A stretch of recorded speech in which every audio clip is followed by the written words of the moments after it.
स्वागत है। आज हम रामधारी सिंह दिनकर की कविता समर शेष है का सारांश और व्याख्या पढ़ेंगे। समर शेष कविता में दिनकर जी का मानवतावादी स्वर अपनी तेजस्विता के साथ मुखर है। उन्होंने अपनी अनेकानेक कविताओं में शोषक पूंजीपतियों, जमींदारों और मजदूरों की यथार्थ स्थिति का यथातथ्य चित्रण किया है। समाज में व्याप्त भेदभाव, दिशाहीन जर्जरित किसान, उजड़े उजड़े खेत खलिहान, आर्थिक वैषम्य, अन्याय, अत्याचार, शोषण आदि को देखकर दिनकर का कवि हृदय करुणा से भर उठा। उनकी प्रतिक्रिया स्वरूप उनके अंतस में विद्रोह की आग भड़क उठी थी। कविता लिखकर उन्होंने स्वतंत्रता, स्वाधीनता का उन्मुक्त एवं प्रसन्न भाव से स्वागत किया था, किंतु स्वराज प्राप्ति के बाद भी दिनकर जी की मनोकामना पूरी नहीं हुई। उनकी सारी प्रसन्नता, उनका सारा उत्साह ठंडा पड़ गया जब उन्होंने सच्चाई देखी। अपनी परिकल्पना और आशा के अनुरूप देश की आंतरिक व्यवस्था एवं देश, समाज, व्यक्ति की यथोचित प्रगति न देखकर उनकी क्रोधाग्नि भड़कती रही और वे अपनी उसी ओजस्वी वाणी में हुंकार करते रहे। वे लोगों में व्याप्त असमानता, भुखमरी को देखकर दुखी होते रहे और उनकी कलम व्यवस्था के विरोध में बस अपनी आग बरसाती रही। आज़ादी के इतने वर्षों बीत गए, लेकिन दिनकर की ये कविता मानो ऐसा लगता है कि आज की ही तस्वीर बताती है। अब हम कविता के पदों की व्याख्या देखेंगे। ढीली करो धनुष की डोरी, तरकस काकस खोलो। किसने कहा युद्ध की बेला चली गई, शांति से बोलो। किसने कहा और मत बेदो, हृदय बन्ही के शर से। भरो भुवन का अंग कुमकुम से, कुसुम से केसर से। कुमकुम लेबू किसे, सुनाओ किसको कोमल गान। तड़प रहा आंखों के आगे भूखा हिंदुस्तान। कवि की दृष्टि में पराधीनता मात्र बाहरी राष्ट्रों के शासन से नहीं आती, अपितु अपने देश में बेईमान, भ्रष्ट, आलसी, कामचोर, भ्रष्ट राजनेता, अधिकारी, कर्मचारी भी हैं। अपने कुकृत्य, दुष्कृत्य से सामान्य जनता को दुखी और परेशान और गुलाम बनाकर देश को कमजोर और पराधीन करते हैं। देश की धड़कन से प्रेम करने वाले तथा सुख, शांति, समता, समृद्धि चाहने वाले दिनकर को बेईमान, कामचोर, घूसखोरी, जातिवाद एवं भ्रष्टाचार, परतंत्रता के लक्षण आज भी दिखाई देते हैं। इसी सबसे परेशान होकर वे कहते हैं कि किसने कहा कि अंग्रेजी दुश्मनों से आज़ादी मिल गई और युद्ध खत्म हो गया। तुमने जो शस्त्र हथियार समेट कर रख दिए हैं उन्हें फिर खोलो। बाहरी दुश्मन चले गए, अब भीतरी दुश्मनों से लड़ना है। अभी सुख शांति नहीं मिली है, अभी तो देश में गरीबी, भूख, अत्याचार वैसे ही हैं, केवल अत्याचारी बदल गए हैं। अभी और लड़ना बाकी है, युद्ध समर अभी करना है। और भरो भुवन का अंग कुमकुम से, कुसुम से, केसर से, ये सब खुशी के प्रतीक हैं। लेकिन वे कहते हैं कि हमारे देश में आज़ादी मिली लेकिन खुशी तो नहीं आई। यह सब मैं कहाँ लगाऊं? कोई भी ऐसा स्थान, कोई भी ऐसा व्यक्ति मेरे देश में आज़ादी के बाद भी ऐसा नहीं दिखता कि वह इन शुभ संकेतों के योग्य बन गया है, या उन्हें मैं यह सब लगाऊं और खुशी महसूस करूं और उन्हें भी खुशी दिलाऊं। अर्थात हिंदुस्तान अभी भी भूखा है, तड़प रहा है। मैं यह गान, खुशी के गीत गाने योग्य स्थिति अभी नहीं देखता। फूलों के रंगीन लहर पर ओ उतराने वाले, ओ रेशमी नगर के वासी, ओ छवि के मत वाले। सकल देश में हालाहल है, दिल्ली में है हाला। दिल्ली में रोशनी, शेष भारत में अंधियाला है। मखमल के पर्दों के बाहर, फूलों के उस पार, ज्यों का त्यों खड़ा है आज भी मरघट सा संसार। आजादी के बाद की स्थितियों से कवि का दुखी मन कहता है कि कुछ चंद लोगों को स्वतंत्रता की खुशी मनाने का अवसर मिला है। उनसे वे प्रश्न करते हैं कि शासन केंद्र में और वहां रहने वालों को ही आजादी मिली है, क्योंकि दिल्ली छोड़कर पूरे देश में गरीबी, अशांति का जहर फैला है। हालाहल मतलब जहर फैला है, लेकिन दिल्ली खुशी के नशे में झूम रही है। हाला मतलब शराब, और यहाँ हम उसका सांकेतिक अर्थ लेंगे कि लोग नशे में डूबे हैं। दिल्ली में ही खुशियों के दीप जगमगा रहे हैं और पूरे देश में तो अंधेरा है। पूरा देश तो अंधेरे में डूबा है। सुख सुविधाएं तो दिल्ली तक ही सीमित हैं। मखमल के पर्दे मतलब खुशियों से है, क्योंकि दिल्ली छोड़ पूरा देश आज दुख भोग रहा है। देश आज भी वैसे ही खड़ा है जैसे स्वतंत्रता के पहले दुखी था। आत्मसम्मान को मारकर जनता मुर्दों की तरह जी रही। वहां मुर्दानी आज भी फैली हुई है। वहां के लोग ऐसा लगता है जैसे मरघट में स्मशान में जी रहे हैं। पूरा संसार वैसा ही दिखाई देता है। फूलों की रंगीन लहर, रेशमी नगर, हाला, शराब, मखमल के पर्दे, यह सब खुशी के प्रतीक स्वरूप कवि ने लिखे हैं, जो सब शासक और उनके चापलूसों को मिलता रहा था। लेकिन जिनके दम पर देश सोने की चिड़िया कहलाता था, वह गांव में रहने वाला आज भी व्यक्ति, मनुष्य, जनता दलित ही रह गई। वह संसार जहां तक पहुंची अब तक नहीं किरण है, जहां क्षितिज है शून्य, अभी तक अंबर तिमिर वरण है। देख जहां का दृश्य आज भी अंतःस्थल हिलता है। माँ को लज्जा वसन और शिशु को न क्षीर मिलता है। पूज रहा है जहां चकित हो, जन जन देख आकाश। 7 वर्ष हो गए राह में, अटका कहाँ स्वराज। आजाद भारत में इसे स्थान भी आजाद भारत में ऐसे स्थान हैं कि जहां देशवासी वैसे ही दुख झेल रहे हैं जैसे आजादी के पहले थे।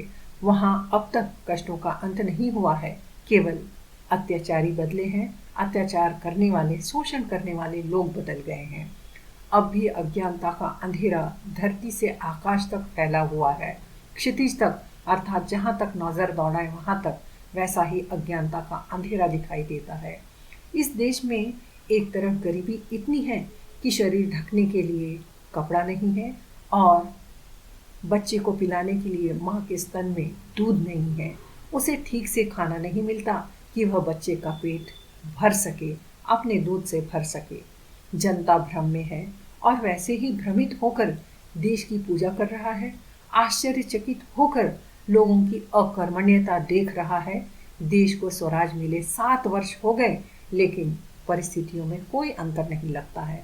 ऐसा लगता है कि स्वराज, स्वतंत्रता आते आते बीच में ही रह गई, कहीं अटक गई है। आज भी वही असमानता, शोषण देशवासी झेल रहे हैं। सो यहाँ पर कवि ने स्वराज मिलने के 7 वर्ष बाद की देश की स्थिति पर यह कविता लिखी है, जिससे वे दुखी होकर अपने मन की भावना कविता में लिख रहे हैं, लोगों तक अपना संदेश पहुंचा रहे हैं। वे लोगों को प्रेरणा देना चाहते हैं कि जो अत्याचार हो रहे हैं उसके खिलाफ इस जनता को अब एकजुट होना है। अभी युद्ध भीतरी दुश्मनों से लड़ना बाकी है। कहाँ अटक गया? हमने तो सुना था देश प्रेमियों ने प्राण देकर स्वतंत्रता दिलाई हमें, फिर हमारे दिन क्यों नहीं बदले? दिल्ली से प्रश्न इसलिए पूछ रहे हैं कवि क्योंकि राजधानी है और वहाँ आज़ादी लोगों को मिली है, तो पूरे देश में क्यों नहीं? दिल्ली तो रानी बन गई, दुल्हन की तरह सज गई, पक्की सड़कें, ऊंचे बड़े भवन, चकाचौंध सब कुछ है वहाँ, लेकिन देश की जनता अब भी दुख क्यों भोग रही है? तू ही बता कि किसने सबकी किस्मत अपनी मुट्ठी में कर रखी है। कब दिन फिरेंगे? आज़ादी की लहर तो तारों वाली रात के समान सबके लिए धरती पर उतरी थी, लेकिन किसने उसे कैद कर लिया? अभी देशवासियों का युद्ध खत्म नहीं हुआ है। आज़ादी की रोशनी को सबके लिए जेल से छुड़ाना है, और नहीं तो दिल्ली तुझ पर ही इस पाप का घड़ा फूटेगा, तुझ पर ही कठिन संकट आएगा, महावज्र टूटेगा, अर्थात घोर संकट दिल्ली तुझ पर ही आएगा। इस प्रकार कवि ने अप्रत्यक्ष रूप से शासन तंत्र पर प्रश्न किया है, क्योंकि उनकी ही जिम्मेदारी है कि देश की जनता की खुशहाली की चिंता करें, उन्हें खुशहाली दें और पूरे देश को आगे बढ़ाएं, न कि कुछ चंद लोगों के लिए ही आज़ादी मिली है। समर शेष है, उस स्वराज को सत्य बनाना होगा, जिसका है ये न्यास उसे सत्वर पहुंचाना होगा। धारा के मग में अनेक जो पर्वत खड़े हुए हैं, गंगा का पथ रोक इंद्र के गज्जो अड़े हुए हैं। कह दो उनसे झुके अगर तो जग में यश पाएंगे, अड़े रहे तो ऐरावत पत्तों से बह जाएंगे। अर्थात युद्ध अभी बाकी है, क्योंकि स्वराज को सही माने में स्वराज बनाना होगा। पूरे देश से उन दुखों को दूर करना होगा जो परतंत्रता में देश की जनता झेल रही थी, अन्यथा यह स्वराज झूठा ही रहेगा। जिसका जो स्थान है उसे यथास्थान शीघ्र ही दिलाना होगा। यह कार्य इतना भी सरल नहीं है, क्योंकि बड़े बड़े लोग इस राह में पर्वत के समान रोड़ा बनाकर खड़े हैं, क्योंकि उनके अधिकारों में कमी आ जाएगी। गंगा रूपी पवित्र कार्य में शासक रूपी धनी मानी लोग इंद्र के हाथियों के समान रास्ता रोके खड़े हैं। उन्हें संदेश दे दो कि अपनी गलत रास्तों से स्वयं ही हट जाएं, तो शायद कुछ अच्छा नाम कमा लेंगे, और नहीं तो इंद्र के ये शक्तिशाली ऐरावत हाथी पत्तों के समान हवा में उड़ जाएंगे। जनता उन्हें नकार देगी और वे बेकार हो जाएंगे। यहाँ पर कवि ने इंद्र जो शक्तिशाली धनिक वर्ग का प्रतीक है, इसलिए कवि ने राजनेताओं के लिए इंद्र और उनके हाथी ऐरावत को संकेत रूप में लिखा है, और जनता की ताकत को बताया है कि उन्हें हल्के में ना लेना। जनता में बहुत ताकत होती है, और जनता ही किसी भी महान देश की सबसे बड़ी ताकत होती है। समर शेष है जनगंगा को खुलकर लहराने दो, शिखरों को डूबने और मुकुटों को बह जाने दो। पथरीली ऊंची जमीन है तो उसको तोड़ेंगे, समतल पीटे बिना समर की भूमि नहीं छोड़ेंगे। समर शेष है चलो ज्योतियों को बरसाते, तीर खंड खंड हो गिरे विषमता की काली जंजीर। कवि का मानना है कि असली युद्ध तो अब होगा। जनता को अपने अधिकारों के लिए संघर्ष करना ही होगा। उन्हें इसके लिए बेरोक टोक आगे बढ़ने देना चाहिए। जो भीतर के षड्यंत्र और चालाकी से स्वराज को भुनाकर राजकाज संभालने लगे हैं, वे शिखर डूब जाएंगे, उनका मुकुट जनगंगा में बहा दिए जाएंगे। अर्थात जो जनता है, जो पवित्र मन से जिन्होंने देश की आज़ादी के लिए कार्य किया था और देश की आज़ादी के लिए पवित्र मन से जो प्रार्थना की थी, उसकी गंगा में ऐसे ढोंगियों के मुकुट बह जाएंगे। जनता का जो सैलाब उठेगा, जनता की जो नदी बहेगी, उसमें ये मुकुट, ढोंगियों के मुकुट बह जाएंगे।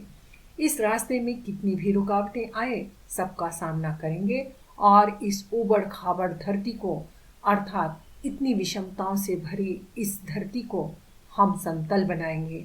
अर्थात सबको समानता दिलाएंगे, सबको उनका अधिकार दिलाएंगे, और सबके रहने योग्य भी हम ही इसे बनाएंगे।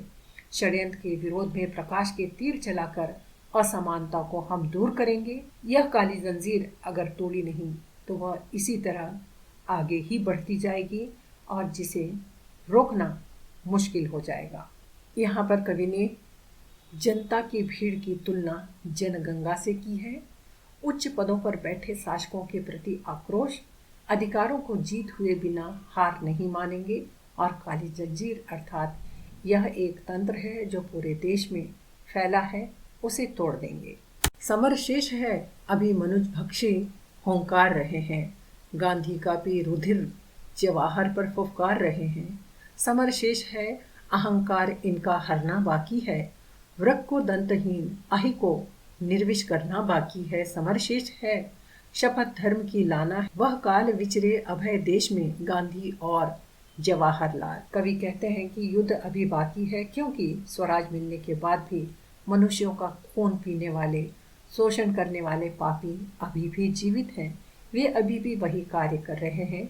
कवि गांधी जी की मृत्यु से परेशान होकर कह रहे हैं कि कुछ लोग जवाहरलाल नेहरू पर भी नाराज हैं।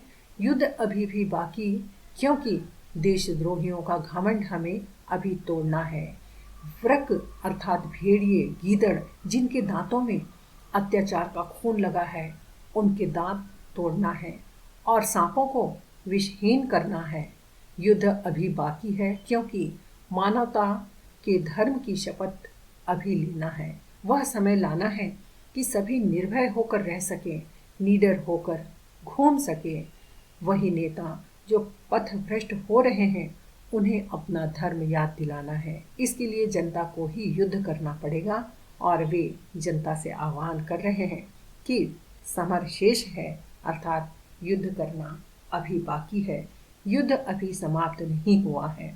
अगला पद है, तिमिर पुत्र के दस्यु कहीं कोई दुष्कांत रचे ना, सावधान हो खड़ी देश भर में गांधी की सेना, बलि देकर भी बलि स्नेह का यह मृदु व्रत साधो रे, मंदिर और मस्जिद दोनों एक तार बांधो रे, समर शेष है नहीं पाप का भागी केवल व्याध, जो तटस्थ है समय लिखेगा उनके भी अपराध। इसका अर्थ है कि कवि ने अपने ही देश के षड्यंत्र रचने वालों और जनता को अंधेरे में रखकर उनका शोषण करने वालों को तिमिर अर्थात अंधेरे की संतान कहा है कि ये डाकू कोई दुष्कांड न कर पाए, इसके लिए हमें सावधान रहना होगा।